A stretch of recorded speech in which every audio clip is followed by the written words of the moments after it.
Hello guys, welcome back பை சப்ஸ்டைடோ. இன்றைக்கி ஒரு புது மாங்காய் பற்றி நம்ம பார்க்க போகிறோம். இது வந்து வாரத்தில் ஒரு நாள் வரும். இது மாங்காய் உங்களுக்கு பிடிச்சிருந்துச்சுன்னா கண்டிப்பாக ஒரு நாள் விட்டு ஒன்று போடுறேன். மற்றபடி மற்ற மாங்காய்லாம் கண்டிப்பாக ரெகுலர் அப்டேட்டாக வரும். சரி, நம்ம ரொம்ப வளர்ந்து பேசுகிறதே இருக்கும் போல இருக்குது. டேரெக்டாக இன்றைக்கான எபிசோடுக்குள்ளே போவோம் வாங்க. நம்ம சேனலுக்கு புதுசாக வர சர்ப்ரைஸ் பண்ணி வச்சுக்கோங்க. நீங்கள் பழையத்தெல்லாம் நல்லா நீங்கள் செயல்படுறீங்க, அதாவது ஷேடோ பழையத்தெல்லாம் நீங்கள் நல்லா செயல்படுறீங்க அப்படின்னு சொல்லி லீடர் வந்து சொல்லியிருக்கா நம்ம ஹீரோட்ட. ஆமாம், நான் நல்லா தான் செயல்படுறேன். அதோட உங்களுக்கு என்ன கட்டளை கொடுத்துருக்கா, அதாவது லீடர் அதை யமராஜர் கொடுக்குற கட்டளை தான் நாங்கள் செய்யணும், அதை மீறி நாங்கள் எதுவும் சொந்தமாக எங்கள் சுய முடிவு எடுக்கக்கூடாது அப்படின்னு சொல்லுவேன். அப்போனா இதெல்லாம் உனக்கு தெரியும்ல அப்படின்னு சொல்லி நம்ம ஹீரோட்ட கேட்க, ஆமாம் அப்புறம் எதுக்கு நீ அப்படி செஞ்ச அப்படின்னு சொல்லி நம்ம ஹீரோட்ட மிரட்டி கேட்க, இது எப்படி இவனுக்கு தெரியும், அது எப்படி உங்களுக்கு தெரியும் அப்படின்னு சொல்லி நம்ம ஹீரோ வந்து கேட்டுக்கிருக்க. அடுத்த சீனு ராபர்ட்டுங்கிற ஒரு குடும்பத்தை கட்டுறா. அதாவது இந்த குடும்பத்தில் வந்து கொலை செய்யப்படுற, அதாவது குழந்தைகள் வந்து கடத்தி கடத்தி விற்கிறது தான் இந்த ராபர்ட் குடும்பம் செஞ்சுக்கிருக்கா. இதெல்லாம் தடுக்கிறக்காண்டி தான் நம்ம ஹீரோ வந்து அந்த இடத்துல போய் வச்சுப்பா. நம்ம ஹீரோ இதெல்லாம் நினச்சி பார்த்துக்கிருக்கா. அடுத்த சீனு நம்ம ஹீரோ வந்து ஒரு சங்கிலி இருந்து விடுபட்ட மாதிரி நம்ம ஹீரோ வந்து இப்போ தான் எனக்கு ரிலீஃபாக இருக்குது, அதாவது ஒரு சங்கிலி கட்டிலேருந்து நான் விடுபட்ட மாதிரி இருக்குது அப்படின்னு சொல்லி நம்ம ஹீரோ வந்து மனசு நினச்சிக்கிருக்கா. அதாவது நீங்கள் வந்து உங்கள் சொந்த முடிவு எடுத்தீங்கன்னா அதுக்காண்டி 2 பேர் இருக்குது. நீங்கள் சொந்தமாக முடிவு எடுக்க ஆரம்பிச்சிட்டிங்கன்னா நீங்கள் எங்கள் கட்டளை விட்டு மீறுறீங்க அப்படின்னு அர்த்தம். அதனால் உங்களுக்கு உங்கள் உடம்புக்குள்ள ஒரு இது மாதிரி பூச்சி திணிச்சு வச்சிருப்போம்னு சொல்லி நம்ம ஹீரோ வந்து சொல்லியிருப்பா. அப்படின்னு அவன் சொல்லியிருக்கா. அடுத்த சீனில் நம்ம ஹீரோக்கு வந்து வாயிலேருந்து பிளட் ஆகுது. இது என்ன மாதிரி வலி, இது என்ன மாதிரி உணர்வு அப்படின்னு சொல்லி நம்ம ஹீரோ வந்து வலி தெரிஞ்சுக்கா. எனக்கு என்ன தான் பண்ணீங்க அப்படின்னு சொல்லி நம்ம ஹீரோ அந்த ரத்த வெள்ளத்துலையும் கேட்டிருக்க. அதாவது உன் வயிற்றுக்குள்ள உன் இதயத்துக்குள்ள ஒரு பூச்சி இருக்குது, அந்த பூச்சினே உன் இதயத்தை இப்போ சாப்பிட்டு இருக்குது. எங்கள் கட்டளை மீறி நீங்கள் இப்படி பண்ணால் உங்கள் இதயத்தில் இருக்க அந்த பூச்சி உங்கள் இதயத்தை சாப்பிட்டு அப்படியே உங்களை சாகடிச்சிடும் அப்படின்னு சொல்லி நம்ம ஹீரோட்ட வந்து சொல்லியிருக்கா. அடுத்த சீனில் நம்ம ஹீரோ வந்து வலியில் துடிச்சிக்கிட்டு இருக்கான், ரத்த வெள்ளத்தில் இருக்கான். இந்த வலியை நான் இப்போதைக்கு உணர்றேன், ஆனால் நான் இப்படி சாகணும் இந்த இடத்துல அப்படின்னு சொல்லி நம்ம ஹீரோ வந்து மனசு நினச்சிருக்கா. உன்னை நான் நேரடியாக தாக்கவும் முடியாது, அதோட நீ என்னோட பலசாலியும் கூட அப்படின்னு சொல்லியிருக்கா நம்ம லீடர். அதாவது உன்னை எந்த மாதிரி சங்கிலி வச்சு கட்டினாலும் நீயே கட்டுப்பட மாட்டேன்னு தெரியும், உன்னோட மரணத்துக்கு நீனே காரணம் அப்படின்னு சொல்லும்போது நான் இந்த இடத்துல இப்படி சாகணுமா அப்படின்னு சொல்லி நம்ம ஹீரோ மனசு நினச்சிருக்கா. எனக்கு மட்டும் ஏன் இப்படி, எல்லாருமே என்னை ஒரு வெப்பனாக தான் யூஸ் பண்ணியிருக்கா தவிர என்னை ஒரு ஆளாவோட மதிக்கலை, ஆனால் நான் இந்த இடத்துல சாக மாட்டேன்டா அப்படின்னு சொல்லி நம்ம ஹீரோ சொல்லிட்டு எந்திரிச்சிக்கிட்டு இருக்க. உன்னால் எந்திரிச்சு நிற்கிற அளவுக்கு உனக்குலாம் தெம்பு இருக்கா அப்படின்னு சொல்லி இவன் இப்போ ஒரு ஆச்சரியத்தில் பார்த்துருக்க. என்னைய நீ குறைச்சி எதாச்சும் மதிப்பிட்டிட்ட அப்படின்னு சொல்லி நம்ம ஹீரோ, உன்னை நான் கொல்லாமல் விட மாட்டேன், உன்னை நான் பழி வாங்காமல் சாக மாட்டேன் அப்படின்னு சொல்லி இவன் வந்து நம்ம ஹீரோ வந்து அட்டாக் பண்ண வர நம்ம ஹீரோ அப்படியே அவரோட ஸ்வாட் டெக்னிக் வச்சு பயன்படுத்தி அட்டாக் பண்ண வரோம். இதெல்லாம் பார்த்துட்டு என்னால் இதை டாஜ் பண்ண முடியாது, இப்போ என்ன பண்ணுறது அப்படின்னு சொல்லிக்கும் போது நம்ம ஹீரோ வந்து ஒரு கொலை வரியில் இருக்க. அவன் கரெக்டாக அட்டாக் பண்ணும்போது நம்ம ஹீரோவோட கழுத்து வெட்டியிருப்பான், அதாவது அவனோட ஸ்வாட் பயன்படுத்தி வெட்டியிருப்பான். உன்னை நான் எப்பேற்பட்டாலும் நினச்சேன், ஆனால் இப்படி கடைசியில் செத்து போவேன்னு நினைக்கவே இல்லை. சரி, எனக்கு இங்கே மேலே வேலை முடிஞ்சிச்சு, நான் அந்த இடத்த விட்டு கிளம்புறேன். உன்னைய பார்த்துட்டு இருக்க எனக்கு நேரமே இல்லை. எனக்கு லாஸ்ட் எப்போ காயப்பட்டுச்சு, அதாவது என்னோட வேட்டு நாயினால எனக்கு காயப்பட்டுச்சு, இப்போ தான் இந்த பிளட் நான் திரும்பி பார்க்குறேன் என் கையிலே அப்படின்னு அவன் அங்கேருந்து சொல்லிவிட்டு அங்கேருந்து கிளம்பி போகிறான். அப்படியே அவன் இப்படி கிளம்பி இவன் உடனே நான் இதுக்கு மேலே பார்க்க முடியாது, எனக்கு இப்போ ரிலீஃப் ஆயிடுச்சு அப்படின்னு சொல்லி இருக்கும்போது நம்ம ஹீரோ எப்படி பழி வாங்குறது, அதாவது இவனை கண்டிப்பாக பழி வாங்கி ஆகணும், எனக்கு இன்னொரு லைஃப் கிடைக்குமா அப்படின்னு சொல்லி நம்ம ஹீரோ பார்த்துட்டு இருக்கும்போது, ஏன்னா என்னோட அந்த நெருப்புலையத்தை வச்சு இவனை நான் அழிக்கணும், என்னோட நெருப்பை நான் அப்பர்லையும் கொண்டு போய் இவனை நான் அழிக்கணும், எந்த கடவுளாக இருந்தாலும் பரவாயில்ல, டெவிலாக இருந்தாலும் பரவாயில்ல, என்னோட பவரை பயன்படுத்தி நான் இனிமேல் எல்லாரையும் கொல்லுவேன் அப்படின்னு சொல்லி நம்ம ஹீரோ அந்த சமாளம் எடுக்க. அடுத்த சீனில் நம்மளுக்கு ஒரு வானத்தை தான் காட்டுறா. அடுத்த சீனில் ஒரு குழந்தை கட்டுறா. சன்னி எப்படி இருக்கா அப்படின்னு சொல்லி ஒரு குரல். யாருன்னு பார்த்தா நம்ம ஹீரோ தான். நம்ம ஹீரோ வந்து அப்போ அம்மா அப்படின்னு சொல்லி கூப்பிட்டுருக்க. நம்ம ஹீரோ அம்மா அம்மான்னு கூப்பிட்டுருக்கா ஒரு பக்கம். இப்படி என் குழந்தை ரொம்ப அழகாக இருக்கே அப்படின்னு சொல்லி அவன் வந்து கொஞ்சம் இருக்கா.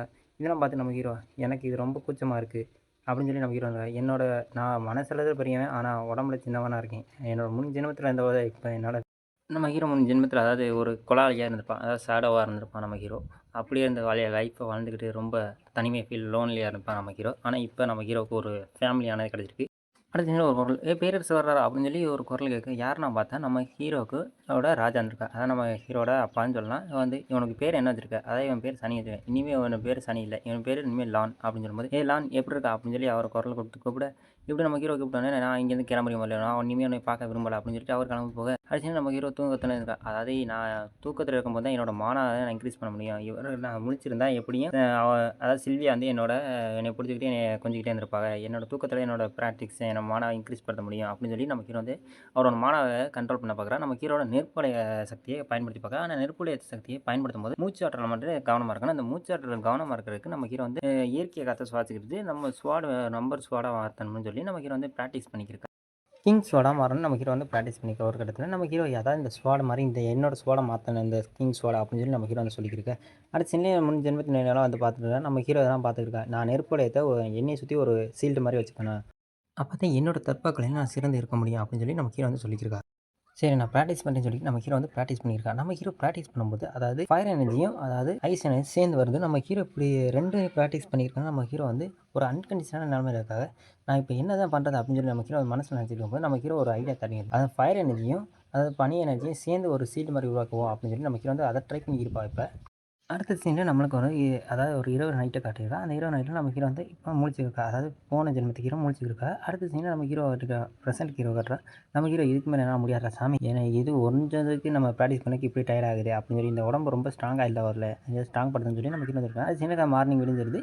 நம்ம ஹீரோ வந்து அம்மா அப்படின்னு சொல்லி நம்ம ஹீரோ வந்து கூப்பிட்டுருக்கு. ஏய் என் குழந்தை என்ன மகன் கூப்பிட்றானே அப்படின்னு சொல்லி நம்ம ரொம்ப மனசளவுல ரொம்ப சந்தோஷமா இருக்கா. அடுத்த சீன் நம்ம ஹீரோ தான். இது ரொம்ப ஓவர் நடிப்பு சாமி அப்படின்னு சொல்லி நம்ம ஹீரோ மனசுல நினச்சிருக்கு. நீ இப்படி தூக்கி வச்சதுக்கு நான் பேசாம அந்த உரை பணியிலே அதையே தாங்கிக்கலாம் அப்படின்னு சொல்லி நம்ம ஹீரோ மனசுல நினச்சிருக்கேன். அடுத்த சீன் புனிதர் ஒருத்தர் வர்றா அப்படின்னு சொல்லும்போது யாரா அப்படின்னு பார்த்தா நமக்கு சிவிலியா திரும்பி போகிறா. ஏய் புனிதரா, அதாவது இவன் மருத்துவத்தில் ரொம்ப திறமையானவ. அவ வந்து உனக்கு ஒரு குழந்தை பிறந்துன்னு கேள்விப்பட்டேன். அதான் உன் குழந்தைய பார்த்துட்டு போகலாம் வந்தேன். அப்படியா அப்படின்னு சொல்லிட்டு நம்ம சிவிலியா வந்து கொஞ்சம் சந்தோஷம். சரி, அதாவது இவ வந்து மருத்துவத்தை ரொம்ப தேர்ச்சி பெற்ற ஒரு மருத்துவராம். இவரால் எந்த நோயும் குணப்படுத்த முடியுமா அப்படின்னு சொல்லியிருப்பாங்க. இதுதான் உன் குழந்தையா? அப்படின்னு சொல்லும்போது, என் குழந்தை அழகா இருக்கானா? அப்படின்னு சொல்லி நம்ம கீழ வந்துக்கிட்டு, ரொம்ப தான் அழகா இருக்கான். ஆமா, இவனுக்கு நீங்க என்ன பேரு தான் வச்சீங்க? அப்படின்னு சொல்லி இவரு வந்து கேட்டிருக்காரு. இவனோட பேரா? இவனோட பேர் வந்து லான் அப்படின்னு சொல்லும்போது, இந்த பேர கண்டிப்பா நீ வைக்கல. உனக்கு வேற யாரோ வச்சிருக்கா. இவனுக்கு எதுக்கு இந்த மாரி சாடாவான பேர வச்சிருக்கீங்க? அப்படின்னு சொல்லி கேட்கும்போது, நிழல சேர்ந்த பேரா அது. இந்த பேரு எப்படி இருந்தாலும் சரி, இவனோட உடல்நிலை எப்படி இருக்குன்னு செக் பண்ணி பார்ப்போம்னு சொல்லி, அவர் செக் பண்ணி பார்க்கும்போது, நம்ம ஹீரோ ரொம்ப ஆச்சரியப்படுறார். இவனோட உடல்நிலை ரொம்ப சரியில்லாம இருக்கே! அப்படின்னு சொல்லி இவரு என்னாச்சு? எதுவும் பிரச்சனையா? அப்படின்னு சொல்லி நம்ம சீலியா வந்து கேட்டுருக்கு. அதாவது இவன் உடல்நிலை வந்து ரொம்ப சரியில்லாம இருக்கு. அதாவது இவன் வந்து ஒரு குளிருக்குள்ள உறைஞ்சிருக்க மாரி இப்ப இருக்கான். அதனால இவனுக்கு நான் ஒரு மருந்து லிஸ்ட் எழுதி தரேன். அத நீ உடனே சிகிச்சை பண்ணீன்னா இவன காப்பாத்தலாம். இல்லன்னா இவன் நீண்ட காலமா இவன் சாக வேண்டியது தான் அப்படின்னு சொல்லி இருக்கும்போது, நான் உள்ள வரலாமா? அப்படின்னு சொல்லி ஒரு குரல் இருக்கு. என்ன விஷயம் அப்படின்னு சொல்லுவோம். உங்கள வந்து பேரரசு வந்து வெகு நேரமா தேடிக்கிட்டு இருக்காங்க. நான் இப்போதைக்கு ஒரு விஷயம் பேசிக்கிறீங்க. நான் அப்புறம் தான் வரேன் பேரரசு சொல்லு அப்படின்னு சொல்லும்போது, இவர் தான் அந்த மருத்துவரா? இவர் தான் அந்த புகழ்பெற்ற மருத்துவரா என்ன? அப்படின்னு சொல்லி நம்ம ஹீரோ மனசுல நினைச்சுக்கும்போது, அதாவது சிவிலியா வந்து இப்போ அழுதுட்டு இருக்கா. இவ அழுகுற போதைக்கு இது மாதிரி என்ன மாதிரி உணர்வு எனக்கு இப்படி இப்படி தோணுதே அப்படின்னு சொல்லி நம்ம ஹீரோ வந்து இவ வந்து அழுதுட்டு இருக்கா. என் புள்ள இப்படி போகுமா? என் புள்ள நீண்ட காலம் வாழ முடியாதா? அப்படின்னு சொல்லி இவ வந்து கண் கலங்க. இதை பார்த்தா நமக்கு இருக்கு. எனக்கு என்ன மாதிரி ஒரு ஃபீலிங் எனக்கு வலிக்குது அப்படின்னு சொல்லும்போது, நீங்க எந்த போயிரு எனக்கு இனிமேல் தேவையில்லைன்னு சொல்லி அவர் வந்து அனுப்பிச்சிருப்பார் ஒருத்தவர். அடுத்த சீன்ல சிவிலி வந்து அதாவது அவ அம்மா வந்து அழுதுருக்கும். நம்ம கீழ வந்து கண்ண தொறச்சுடுறா. இப்படி கண்ண தொறச்சோனே ஆச்சரியம். என்ன இவன் கண்ண தொறச்சானா இப்ப? ஆச்சரியமா இருக்கு அப்படின்னு சொல்லி அவ ஆச்சரியப்பட்டு பார்த்துட்டு இருக்கும்போது, அம்மா அம்மா அப்படின்னு சொல்லி நம்ம கீழ வந்து கூப்பிட்டுட்டு இருக்கான். என்ன என் புள்ள இப்படி கூப்பிட்டானே அப்படின்னு சொல்லி அப்படி அடுத்த சீன்ல இந்த ராஜாரையும் அந்த புனிதையும் கேட்டார். இவங்க 2 பேரும் நீங்க இப்படி பண்ணாதீங்க. அங்க பேரரசு பேசிக்கிருக்கா அப்படின்னு சொல்லும்போது, இப்போ உனக்கு என்ன நீ எப்படி இப்ப முரட்டுத்தனமா எதுக்கு இப்ப இங்க இருந்து நடந்துக்கிருக்க? அப்படின்னு சொல்லி அவர் வந்து கேட்டுக்கிருக்க பேரரசர். அங்கேருந்து அவ வந்து ஓடியாந்துக்கிட்டு, நம்ம பேரரசர் வந்து கேட்டா, எனக்கு தயவு செய்து அதாவது லான முடிஞ்ச காப்பாத்துங்க. அவன் உடல்நிலை சரி பாருங்க. நான் உங்கள்ட்ட இருந்து கெஞ்சி கேட்குறேன் அப்படின்னு சொல்லி அவ மண்டிட்டு கேட்டுக்கிருக்கா. அதாவது ஒரு மண்டிட்டு கேட்டுருக்க அந்த சீன்லாம் பார்க்கும்போது எனக்கே ரொம்ப இதுவா இருக்குது கைஸ். இதோட இந்த எபிசோடான முடியுது. இந்த எபிசோடு எத்தனை பேருக்கு பிடிச்சிருக்கு அப்படின்னு சொல்லி கமெண்ட் பண்ணுங்க. அடுத்த நெக்ஸ்ட் எபிசோட் சந்திப்போம். அது வரைக்கும் பை கைஸ்.